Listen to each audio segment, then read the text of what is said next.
Jamais que je me suis considéré comme un artiste. De l'autre côté, ma famille, elle, a toujours eu la fibre artistique très forte. En ce moment, je suis dans l'atelier de ma mère.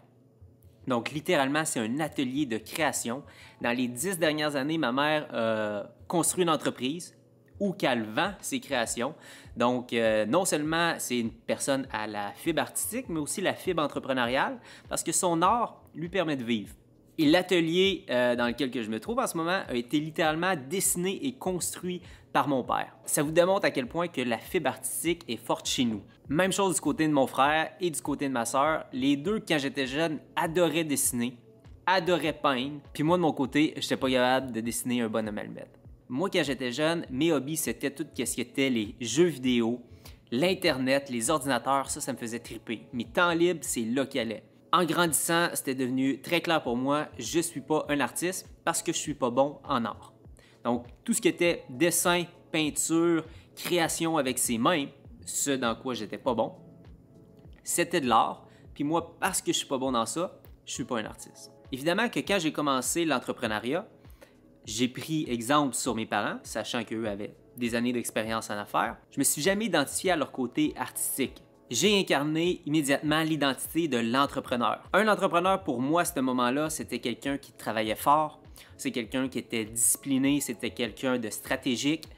Et mes mentors, donc les personnes que j'écoutais, les vidéos, étaient Grant Cardone, c'était Gary Vaynerchuk. Donc, quand on parlait de hustle, quand on parlait de 10X, quand on parlait de hard work, c'était tous des mots qui résonnaient énormément pour moi. À cette époque-là, on peut dire que le paradigme dans lequel je vivais, c'était la réussite à tout prix.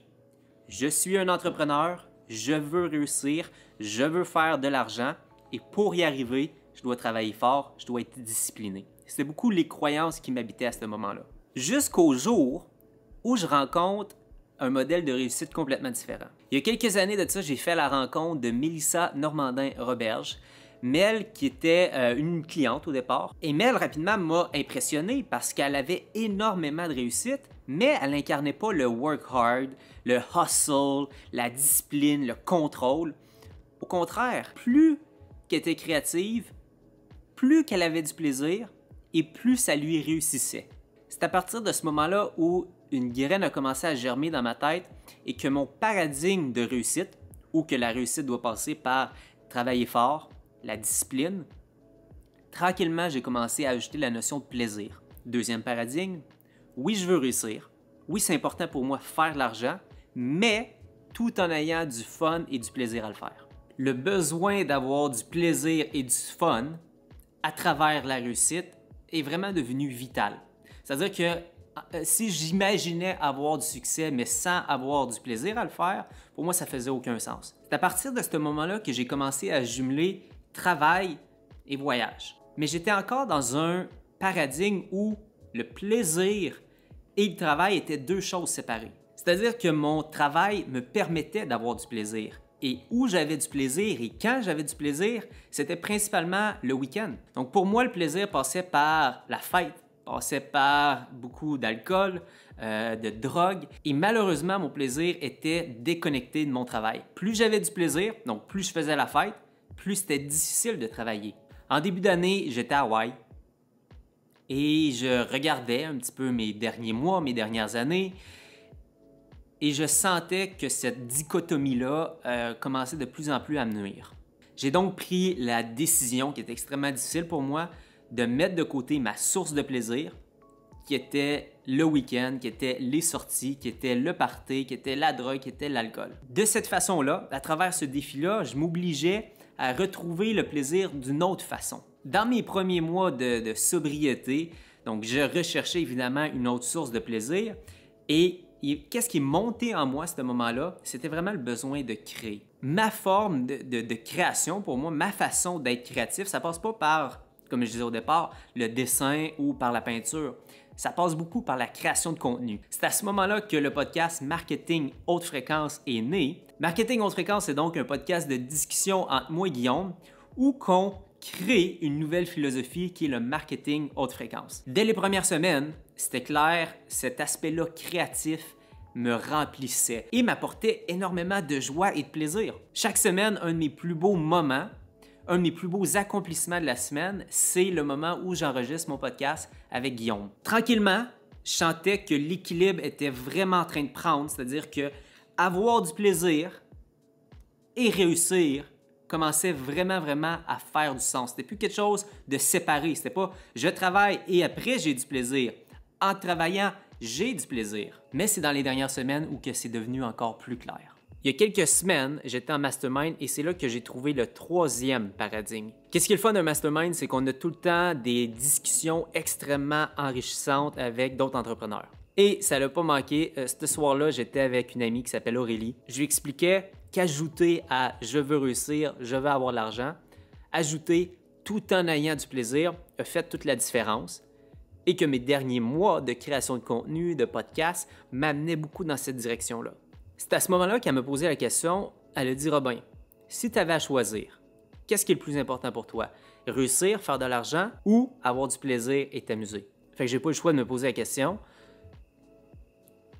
et j'ai pas eu le choix de répondre que avoir du plaisir était plus important que réussir. Et c'est là que le troisième paradigme arrive.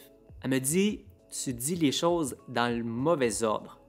Tu devrais dire, je veux avoir du plaisir tout en faisant de l'argent, tout en réussissant. Et quand elle a dit ça, c'était clair, j'ai eu un frisson dans le corps, j'ai fait, yes, je pense que tu as raison.